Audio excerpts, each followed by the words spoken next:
Hello, everybody. I'm Big Chuck, and welcome back to the Morning Marathon. It's 9:32. We're rounding the bend and heading for home with Mr. Mark Simonson. Hey, Mark, how you doing? Good morning.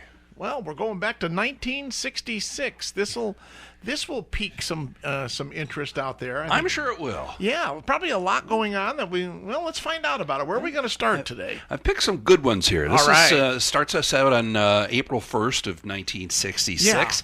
And it tells us that the Oneonta area's short line railroad, the DO line, became official. It was the owner of 2.6 miles of track, 110 acres of land as of April 1, 1966. I remember the DO line. No April Fool's joke. Yeah.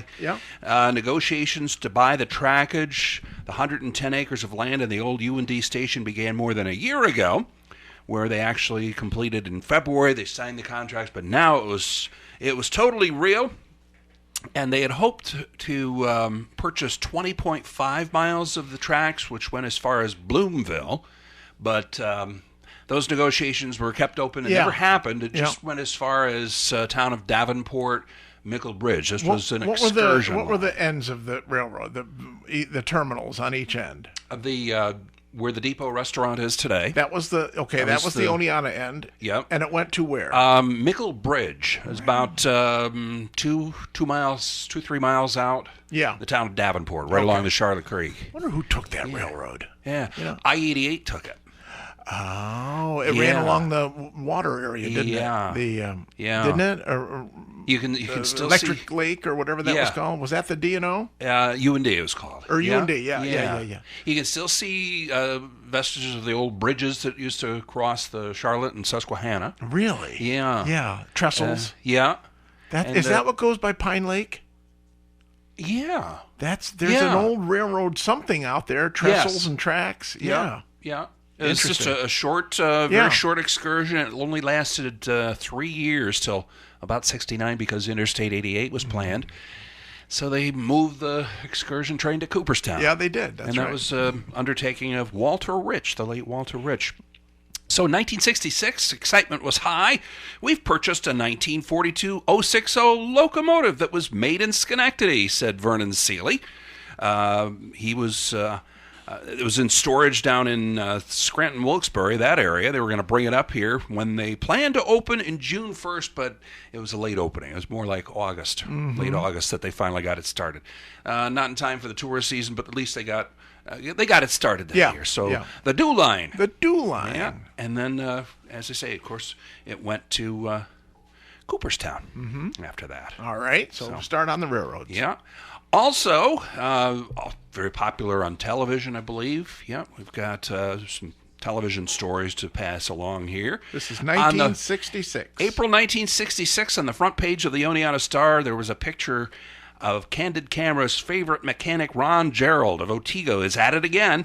He's his latest stunt for the TV comedy show Candid Camera was a 1961 Corvair weighing about 2,300 pounds, which was counterbalanced by an addition of another ton of weight so a child could easily lift the front end off the ground. And that's his younger sister. What a wacky guy he was. Look at that. He could lift the front of the Corvair just by the flip of a switch. Any other strong, tough guy couldn't. Wasn't he the guy who gave us the Volkswagen that split in half, too, on Candid Camera? That's the guy. It was, Right. That's a great story. Yeah. That's a great story. Candid Camera. They filmed that in Binghamton. Is that right? Oh, I didn't know that. Down in the Old Vestal Parkway. Okay. What was it? There's a plaza down in there in the parking lot. They did all that filming. And around Binghamton, they split it in half, and they had a policeman directing traffic, and the car went right around the policeman. That's right. It was pretty Somebody funny. told me, it was a while now, but within the last 10 years that car was still somewhere in the area, like in a barn in Otsego or something. Yeah. That's cool. I think so. I think that's you're right. Cool. I interviewed Ron Gerald, I want to say about a dozen years ago. Yeah. To tell this whole story over again for my column. Cool. And I think he's out in Richford, out in Tioga County now, I think. That's great. That is. But, more television interesting news here, and this is going to stump most everyone. The phones were buzzing in Richfield Springs and presumably Van Hornsville as MC Bud Collier on To Tell the Truth asked, "Who is the real A. Ross Eckler?" on Monday evening on the show. But neither Tom Poston, Peggy Cass, Orson Bean, or Kitty Carlisle could detect the real A. Ross Eckler on the extreme right from the prominent author and lecturer or a professor of sociology at Hunter College. The real A. Ross Eckler is a native of Van Hornsville and returns there each summer with his mother, who is over 100 years old, in Washington. But he's been with the Census Bureau since 1939. Is that what his secret was? It's deputy director since 1949. He was cited as a major influence in determining the direction of the Bureau's development work and technical advances made during the past 22 years, and he developed a program of current reports on business and industry designed to save both the taxpayer and businessman expense. Right here from effort. Van Hornsville. Yeah, and it stumped Tom Poston, Peggy Cass, Orson Bean, and Kitty Carlisle. A. Ross Eckler of Van Hornsville. Hey, we're on the TV. That is a riot. And he's a Richfield Springs native. Yeah. That is Yeah. A. Ross Eckler. Yeah. Well, who would know? Yeah, really? Who would know? Boy, there's some names too. Tom Poston and Peggy Cass. Kitty Carlisle. Kitty Carlisle and Orson Bean. Yeah. That's awesome. That's great. Tell the truth. Yeah, that's Tell funny. the truth. With the census. Yeah. Hey, you know. You know, it's funny too. And Yeah. you've done a lot of research locally, and I've done a lot of research locally, and Yeah. I don't even remember where this came from, but somebody once told me, and I have no idea if this is true or not, Yeah. but somebody from Van Hornsville told me that Van Hornsville had the smallest population of any zip code in New York State.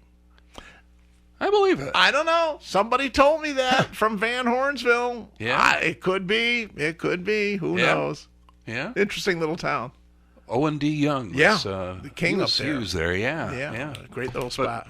That's a Claim riot. to fame, A. Ross Eckler. So we have Candid Cameron and To Tell the Truth. And now we'll talk about some other TV programs in Okay. April of '66. This is kind of a national story, but interesting things to watch. Some new shows called Bewitched and The Munsters and the Addams Family were new in 1966. They were very popular. Also some big shows at that time. The Man from U.N.C.L.E., I Spy. That was big. Shows that were going by the wayside included Perry Mason, Ben Casey, Dr. Kildare. Both of them left that year. They were, 1966. And the last of the old-fashioned situation comedies, Donna Reed, The Adventures of Ozzie and Harriet, they appear to have expired from simple neglect. 1966. And a sensational new arrival of the season was Batman, a kiddie show that a brilliant publicity campaign persuaded adults to view and find kind of funny. We did, too, with those villains. Yeah. The Joker, the Penguin. Isn't that funny that the Munsters and the Addams Family would have come out of nowhere and directly competing against each other for the same kind of comedy, horror, funny kind of a scary thing? Isn't that interesting? The Man from U.N.C.L.E. and I Spy. Yeah, was, again, competing. James Bond. Sure, kind of things. yeah, that's right. Was big. That was big. 1966, the Norwich Pharmaceutical Company will expand its facilities with the construction of a new warehouse and office in Dallas, Texas. The 81-year-old firm. Boy, that's a long commute. Has purchased a site in the Red Bird Industrial Park in Dallas, where a 20,000 square foot building will be erected by McFadden Miller Construction Company. So Norwich had a company in Dallas, Norwich Pharmaceutical. Big company there since the late 1800s. Yeah. That's aspirin? What was Norwich aspirin? Norwich aspirin, sure. And unguentine? Unguentine. What's the... not Pepto-Bismol. Was it Pepto-Bismol? I don't know. There's a million people reaching for their phone right now. Yeah. Come on there, you guys. Get with the program. Yeah. Yeah, unguentine, right. Yeah. How about this? 1966, reported on April 2nd, Oneonta will once again become a one-theater city. What was leaving us? Harold DeGraw, president of Descartes Amusements, announced Friday the purchase of Shine's Oneonta Theater on Chestnut Street. Yeah. And he says he's operated the Palace Theater, which was at the corner of Ford Avenue and Main Street. Where the bank is. Yep, it'll be demolished for construction of a new wing on the Wilbur Bank. Oh. And that opened in 1967. When the demolition of the Palace Theater was revealed by Wilbur Bank officials earlier this year, DeGraw said he would construct a new theater on his property on Elm Street, currently the Parcel Post Annex. The post office at that time is where City Hall was. Sure. They needed more space. I'll be darned. 66. So he had some property where the Showcase Cinema was eventually. That came about 3 or 4 years later. The delay was because plans for a new theater haven't been abandoned because Oneonta was going through urban renewal plans at that time. Yeah. And this theater and 125 Main Street were all under the construction ball of destruction. Okay. The theater was saved because they put a modern facade out in front and made some amenities to make it look modern, like a suburban place. Yeah. So it was saved. It was saved. Yeah. And so he purchased the palace and it was gone. We had just the Oneonta for a couple of years there. Yeah. I mentioned that property at Elm Street as being the annex to the Parcel Post because other news was that Oneonta's new post office, long teetering on the brink of uncertainty from one delay to another, will be built just as soon as the buildings now occupied the site at 252 to 258 Main Street can be demolished. That's where it is today. That's exactly right. And what was there homes there? I guess there was homes there. Interesting stories to tell about that. Properties acquired by, Hambley Construction Company include 3 or 4 residences between Oneonta Creek and Hunt Street. It says the properties are Abe Pearson, and in parentheses it says Oneonta News Properties at 252 Main, including a 3-family house, the Oneonta News Building. Oneonta News, I don't know what that is. There was a newspaper before the Star, which I think was called the Oneonta News. So that was pre-1890. I wonder what the building was. Maybe they published a newspaper there. That was competition. Interesting. Yeah. So I don't know what that was. It may have been just like a newsstand, like the that Palace could be. Cigar. Sure, I'm not sure. I'm going to have to look into that. I just checked this out this morning. There were several old stables at the rear. It used to house the horses belonging to the late Jacob Enders. The next property at 254 Main, a 2-family residence, was purchased by Harry Bard Sr. So, yeah, they were just, and the offices at 256-58 Main Street, a veteran Oneonta real estate man, Miles Dales. So, yeah, I've heard the name Miles Dales before. Okay. He was a real estate guy. Okay. So, yeah, they had the property. Now it was, I think they opened the new post office in 1967. And now when the new post office was opened, still no Lettuce Highway. No. That would come in later. Yeah, they had no clue that interchange was going to be put there when they built that. I see. And that's why, it's a dangerous place right now. Yes, it is. Yeah, it's crazy there. Yeah. But, they wanted, there was a big debate. I'll eventually go into that in one of my columns about locating the post office downtown, but they wanted to keep it out of the business district. That was the grand plan of urban renewal in the 60s. Yeah. So. And then in comes the Lettuce Highway, and it's a white knuckle intersection there. Sure is. April 1966, construction starts today on the 4th of April on the Pancake House, a new $90,000 restaurant alongside Route 7 just outside the city in the town of Oneonta. We know it today as Maury's, of course. Oh, the Pancake House. Yeah. They call it the Pancake Man at first. Let's see. Was that what the name of it was? The Pancake Man. The Pancake Man of America is what it was called originally. Yeah, how about that? That's dreaming big. Uh-huh. Let's see, what do we got here? It says Sidney Schlusher of Queens, Long Island, the man who's building the new building on a plot on the south side of Route 7, just beyond the old Brooks Barbecue location, said Sunday night. He let the contract last week to Oneonta contractor Ralph Morley. Excellent. Yeah. It's still there. Yeah. Good job, Ralph. Yeah. It's still there as Maury's now, yeah. They're going to serve 23 different variety of pancakes and other menu items to the public at rather inexpensive prices. 23 different kinds of pancakes. All right. Yummy. Let's see. Oh, okay. This is April 4th. Guest speaker in Sydney who says, "We must do everything possible toward achieving our objectives in Vietnam," said Martin McNeely, former state and national commander of the American Legion, and speaking with members of the Sydney Rotary Club on Friday. McNeely urged wholehearted support of America's entrance into the war in Vietnam, saying, "Our nation is, in his words, locked in a struggle for freedom."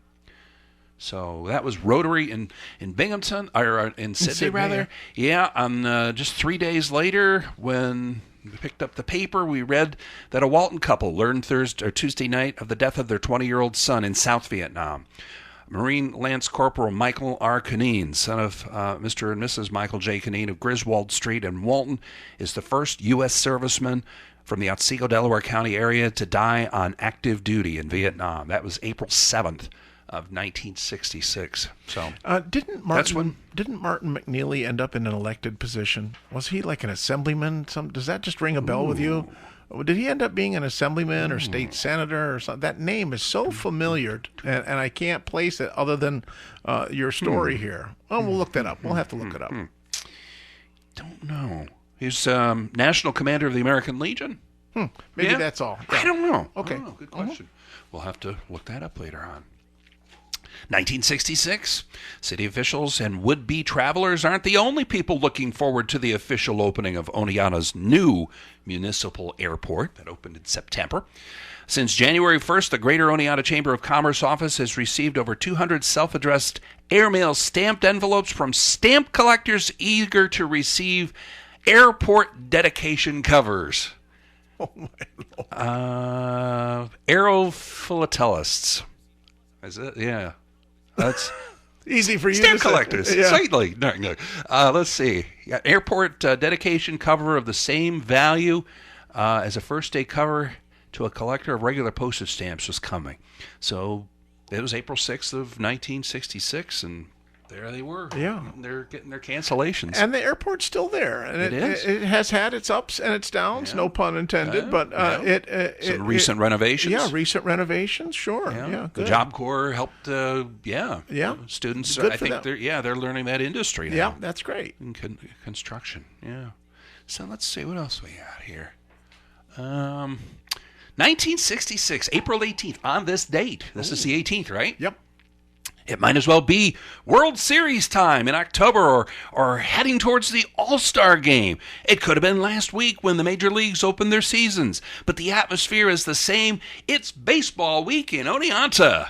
Activities are beginning that will head towards the weekend climax when professional baseball returns to Oneonta for the first time in 15 years. Oneonta Mayor Albert S. Nader has proclaimed this week as Welcome Oneonta Red Sox Week in the city. But the enthusiasm and anticipation is not limited to only Oneonta. It stretches all over the region. They were going to open their game on Saturday night in Binghamton against the triplets of the Single A farm teams. Yeah, sure. Single New York Penn League. Well, let's see. Saturday arrived, so did the rain. Sunday arrived, so did the rain. Rain, go away. So much for baseball week. Said they lost the home opener finally the following Monday to Batavia, 6-2. So it was here. The people they gathered every day, hoping in the grandstand there to see the game, but they kept postponing it because of the rain. I don't know. Well, I'll tell you also. Let's see. Big news in baseball. Billy O'Dell walked Ron Swoboda with the bases loaded in the ninth inning, giving New York, the Mets that is, a 5-4 victory over Atlanta Sunday, and the first winning record in the Mets' 5-year history. Ta-da! They were 2-1. Woohoo! Break up the Mets! They were 2-1, yeah. They didn't do too well for a few more years. Finally, 69, they won the World Series.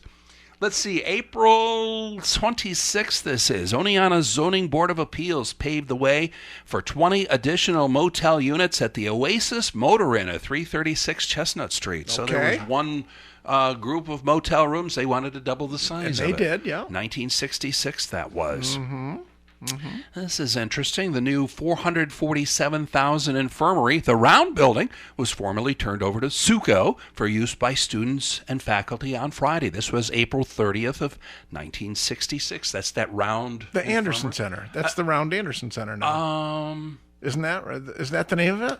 What you see above the stone wall, the Round Building? No. This is Oneonta State. Oh, this is SUNY Oneonta. Oh, the medical. As you're going up Ravine Parkway. The medical facility on the left. Yeah, the infirmary or whatever they call it. Yes. The round building it opened up. Yeah, that's right. Yeah, that's right. The structure being constructed by the college at Oneonta are part of the massive $1.34 billion physical expansion of the State University of New York, announced in 1960. Something's going on there now. I was just up there the other day. Well, you go up there. Just completely rehabilitating. Is that what they're building. doing? Yeah, they're not tearing it down. Oh no. It cost $447,000.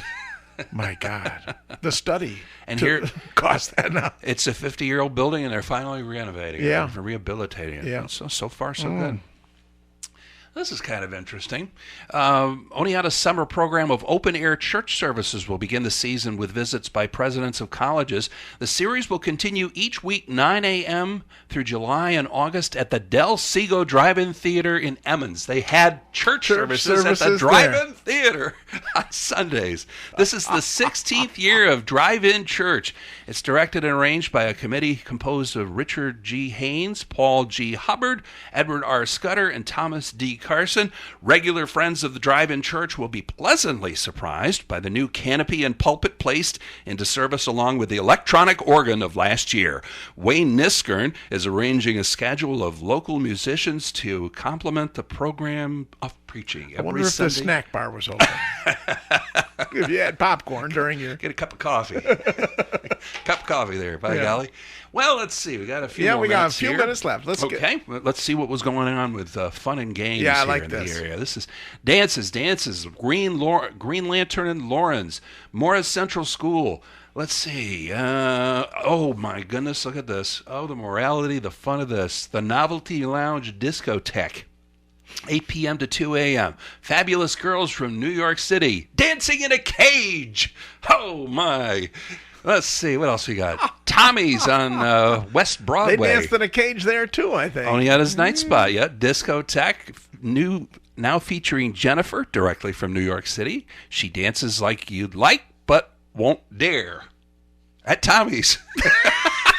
Wait. What is her slogan again? Jennifer, direct from New York City. She dances like you'd like, but won't dare. Plus Cynthia, best in the business. Well, Cynthia obviously is best in the business, but Jennifer, I thought. My goodness. That's so funny. Let's see. At the Unadilla Drive-In, Elvis was starring in Harem Scarum. The funniest hillbilly wedding ever, mail order bride, was at the Unadilla Drive-In. In between services.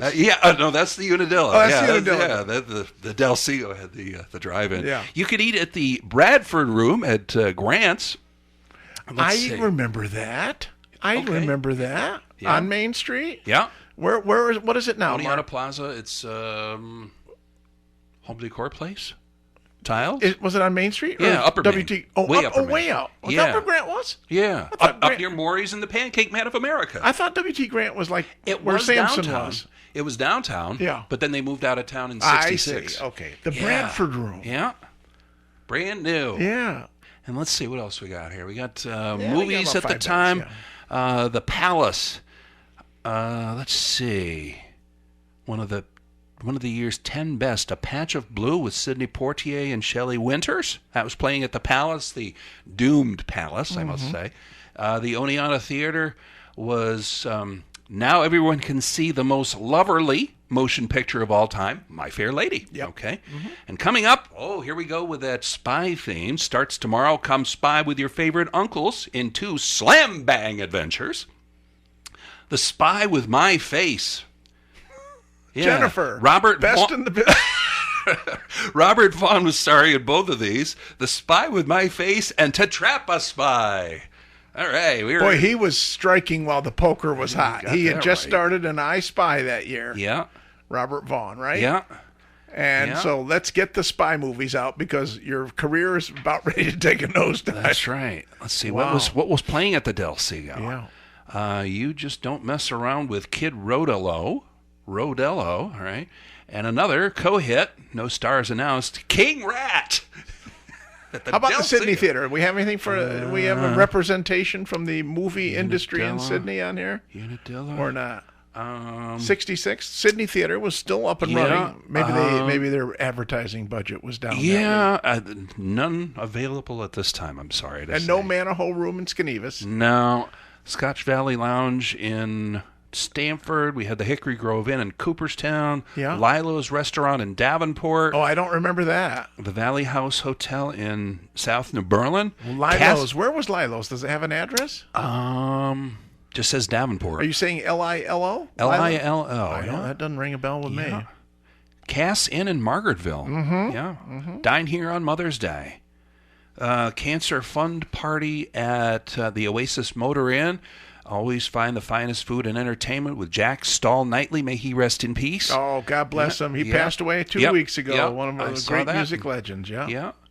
Let's see. The Ark in Lawrence. That was a place to go eat. I wonder what that place was like. Yeah. Tell me their logo was Noah's Ark. Was it? Halfway between West Lawrence and Lawrence. We'll open again for the summer. No slogan, unfortunately. The best in the business. Well, that's Jennifer. That's Jennifer. She worked part-time out at the Ark. And let's see. Before or after the game, meeting the new Red Sox in town for a jet submarine at 156 Main Street. Try our bologna special along with the other 13 yum-yum sandwiches. Jet submarines in downtown Oneonta. Boy, nothing beats a bologna sub. All right, Mark, thank you so much. It's always good to have you stop by. I appreciate it. And that is a look in the Wayback Machine with Mark Simonson of 1966. I remember a lot of that stuff. How about you all out there? Hey, thanks. Have a great day, everybody. Okay, got a beautiful day for you today. Sunny and 75. I am Big Chuck. You're listening to WCHN in Norwich, New York, WDOS in Oneonta, New York, and from high atop Bear Spring Mountain in beautiful Delaware County, New York, you got us in Walton on WDLA AM.